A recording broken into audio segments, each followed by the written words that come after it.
What was that you just saw? What was that you just saw? That was Luke joining me full-time in my van.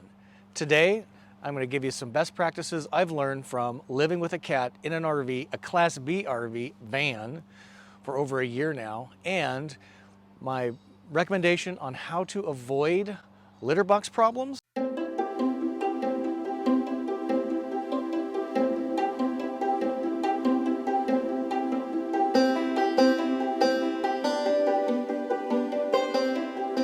Thanks for tuning in today. Really appreciate that. My name is Scott. I am your host. Welcome to Go Small, Live Large.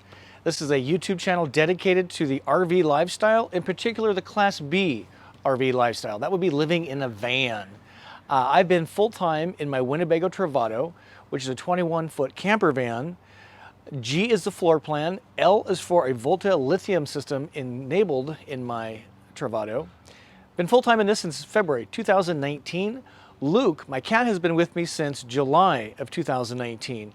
Together what we do is we learn collectively and then we share with you and you decide what's best for you. That's how we roll here at Go Small, Live Large. It's just an honor to have you a part of the action. The channel's growing like crazy. If you get anything out of this today, I sure would appreciate a thumb up right out of the gate. I think you're gonna learn something because RVing with a cat for me was kind of a new experience. He's transitioned super well and he is just the best cat and the luckiest cat. Let me introduce you to Luke. In case you don't know him, let's jump inside.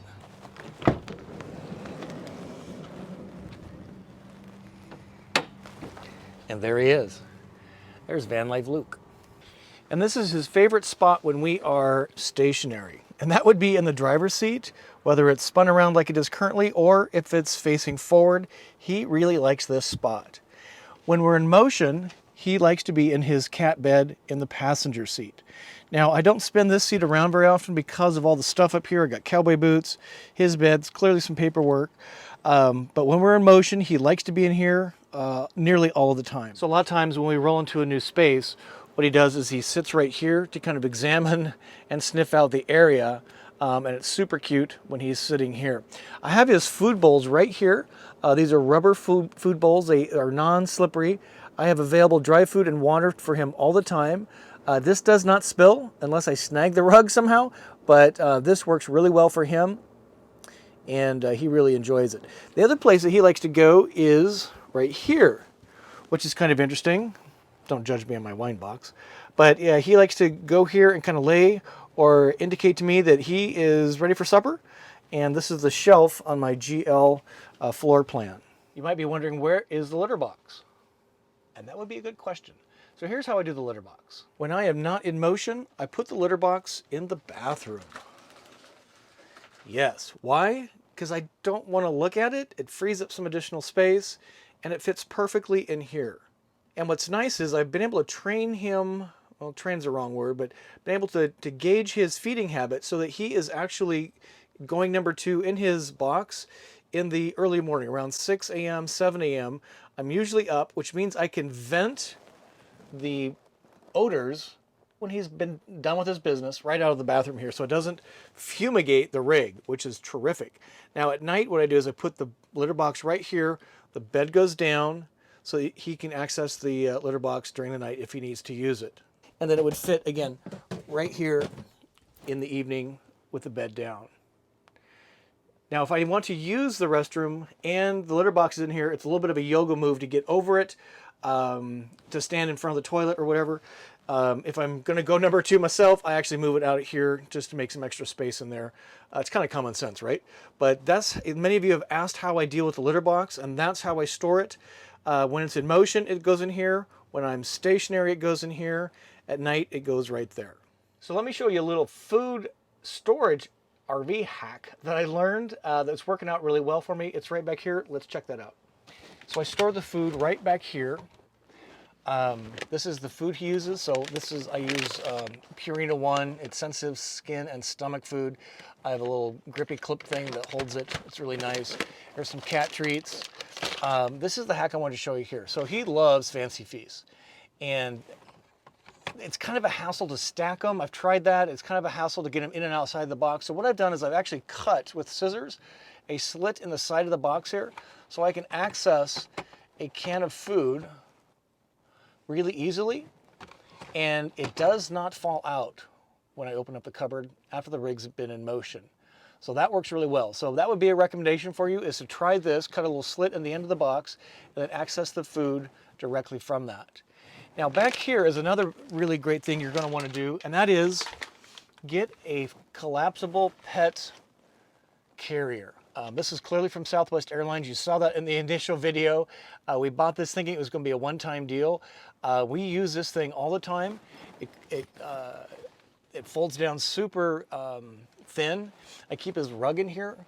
So when he goes to the vet or when he goes to a hotel, a pet hotel, I use this and it works really well. I just store it back here. So that would be my recommendation, is to get a collapsible pet carrier for your cat or dog, because I use this with some degree of regularity. Again, if I'm having to fly someplace or he has to go to the vet, I've used this way more than I ever thought we would, so I'm glad I didn't throw it away. It wasn't super expensive, like 40 bucks. One of the best things we've bought for Luke in the van. Many of you have asked if he scratches the furniture, and the answer is no. We have a scratch box for him, so he kind of claws on this. This furniture it's not nappy, and it feels like leather, and he probably doesn't, it doesn't feel good to his claws, I think, to scratch it, so he never has. He's been a great cat, and what I do is I clip his claws with scissors. You know. Oh, look, he's being all Luke. Yes, Luke. You can see you can see that one, right?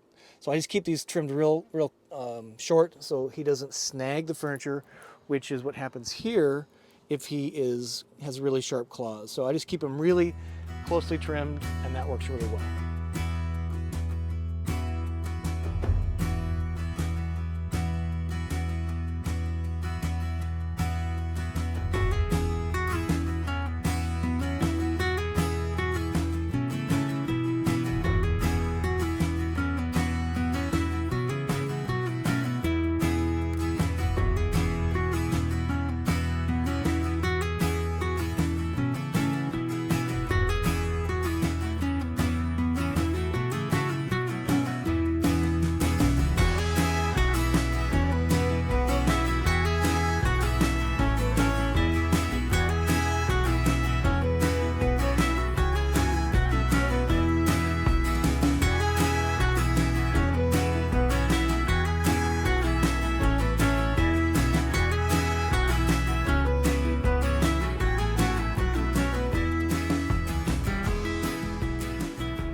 Go ahead and answer some of the questions I get often about Luke and RVing with a cat. First of all, how did he even come to RV with me? I had left for full time, and a few months later, he was really not thriving at our Florida house. He had been an indoor-outdoor cat in Chicago. In Florida, he was an outdoor cat only because of our Airbnb properties. He was, again, not thriving. He was getting in cat fights all the time, was getting eaten up by the bugs. And was in kind of just not thriving. So Kyle flew him up. You saw that intro video. That was in his cat carrier, on Kyle's suitcase, on the escalator in Denver airport as they were coming to deliver Luke to the van. He adapted really quickly. He was under the table for the first few weeks when the coach was in motion, but he soon figured out that it was much better for him to be in the bed. So he traveled with me, or sits in the front seat with me when the coach is in motion now 100% of the time. Luke was about a year old when we adopted him and his sister from a cat rescue in Chicago. They did really well as indoor-outdoor cats in our Chicagoland house. When we sold that and started the transition to Florida Airbnb properties and to Vanlife, we unfortunately lost Leia a few months after arriving in Florida. She just simply didn't come home one night, never did understand what happened to her. She had a tag with my phone number on it, as does Luke, and never got a call. She just kind of disappeared, which is in one way okay, because she was not a nice cat. The good thing that she contributed to our family is she taught us how to walk. She would take us out on catwalks without leashes, and me and Kyle and Leia was her name. Luke would kind of come along grudgingly, but didn't want to miss any of the action, so he would join us as well. She was way out in the lead on teaching us how to walk in our area around our neighborhood. And when we lost Leia, again, Luke was on his own and wasn't really thriving, so we brought him into the van. He's now about 4 years old altogether, and he is just having the best time. He is the luckiest cat on earth, I think, because he has gotten to see things, smell things, taste things, and paw around places he never would have as a Florida cat. So many of you have asked, why don't I use a harness for the cat? We tried a harness on Luke when he first arrived into the Seattle area when we put him into the van, and he did not like the harness at all. He had been used to a traditional collar. It has his name tag on there and his vaccine tag on there. So he was very accustomed to that. So we just clipped the leash onto that, and he has never had a problem with the collar. He doesn't jump out of the rig. He doesn't jump out of the windows. He's just not a jumper, which Leia, his sister, was. She would have not survived in the van life situation. But Luke has been a perfect cat, a perfect gentleman, and has never had an issue with the leash nor with the collar. Many of you have asked, how did I leash train? I think it was just starting early with Leia teaching us how to walk, number one. And then when we got the van, we just worked with him slowly on the leash. And now he's totally comfortable with it. Doesn't even know any better, probably. So here are some recommendations. If you have a cat that you want to bring with you into an RV, or perhaps that applies to dogs too. Don't have a dog, so this goes for cats for sure. Hair. Pets shed a lot, so do people. He's a short hair, as you know. What I do in the morning, after we get up, is I use a lint roller and I roll the bed clean with a lint roller. It takes about 3 to 5 sheets. And it cleans the bed. All the hair, all the dander, all the ickiness gets lint rolled every morning, and that works really well to keep the bed clean. Next thing I would do is recommend putting a sign in the window that you have a pet inside in a climate-controlled cabin that is surveilled with cameras to keep the pet safe and keep people from bothering the pet. You see mine here, and this is a tip I got from Chad and Paul. If you haven't seen their awesome YouTube channel, you're going to want to see them. They have a small dog. I think actually people are more concerned about dogs than they are cats. I didn't use a sign for, gosh, probably the first 6 months. Never had a problem. Put the sign in per Chad and Paul's recommendation and have had no problem since. My phone number's on there, so if there is an issue, people can simply give me a call. But I would recommend putting a sign in the window that there's a pet inside in a climate-controlled cabin. Now, some of you will freak out and tell me it's against the law to have a pet in the rig. I guess that applies. I don't know. I'm just sharing my experience with you, so thank you for pointing that out. But I have had no trouble with a pet in the rig. And speaking of pets in the rig, because I have a Volta system, I can keep the cabin at a comfortable temperature even when I'm not around. Warm or cold, whether it is either heated cabin or air-conditioned cabin, my Volta system will run the AC for up to 10 to 12 hours. So Luke is cool and comfy with or without me in the rig. Thank you, Volta, for allowing that to happen. And another reason why, if you want to RV with your pets, you need to take a close look at the Volta lithium-ion system that allows you to do just that. Another thing I would highly recommend is bring your veterinary paperwork with you, and as you travel around and visit other vets, is have them print out everything that they did, so you have a file on your pet and everything that's been done to the pet by a vet. And if you're hoteling your pet at like a PetSmart, they often require a bunch of paperwork to prove that they've been vaccinated, that they're healthy. And by having those papers with you all the time, as I do with Luke, it takes care of all the paperwork, proof that's necessary that they're vaccinated wherever you might land. So recommendation, take all your vet paperwork with you at all times in your rig. So with that, what I want to do is show you the best system I found for doing litter in the RV. And this video goes back about a year.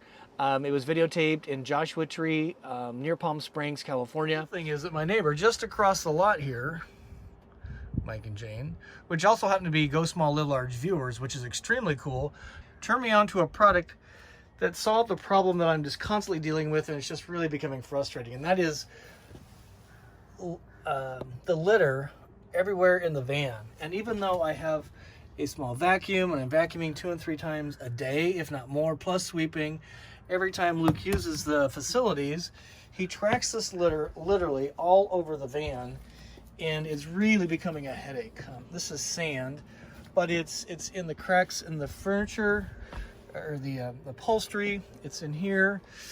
Even more gross is sometimes you get a poopy paw mark on the switch. So just really getting over the litter box thing, and was looking for a solution. I wasn't really looking until I discovered a Tidy Cats Purina brand Breeze hooded odor control system. And what it is, it's actually pellets for poo and a pad for urine. Let me show you how this thing works. It kind of works like this. And they said with their 2 cats, they're changing it these pellets about once a month, I think she said, and the pad about a week. And see, cats are happy with this system.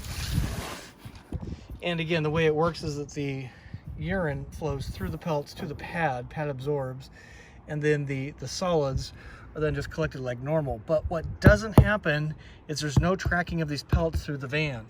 So let's set this thing up and see if Luke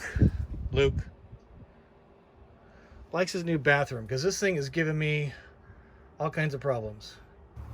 All right, here we go. So hopefully that thing's a thing of the past. And the instructions look pretty simple, right? So let's put a pad into the tray. Luke has since moved, and this looks like one of those doggy absorbent tray things, right? You guys have probably seen those before. So that goes in there like that. I'm liking this really a lot already. Okay, so step 1, pad. Tray goes in. It's really lightweight in the sense that it does not weigh a lot, but it is feels pretty well built, I would say. Okay, let's put the pellets in. So 1 bag lasts up to a month. So it says dehydrating pellets, 1 bag lasts up to 1 month, 99.9% dust free. God, I'm liking that. And it doesn't track. Let's see what this stuff is made out of. Holy cow. Ingredient, modernite, zeolite, a natural mineral. Product of Japan? Cool. Japanese litter. That's cool. All right, let's pour this in.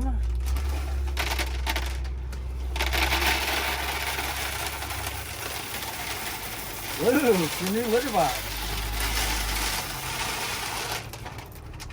What I might do is just put a little bit of his litter in here so it smells like him, just as a transition. I have zero research that will work at all or is even necessary, but I think we just want to transition him quickly to this. And then this would go on top, and then it just kind of clicks into place here.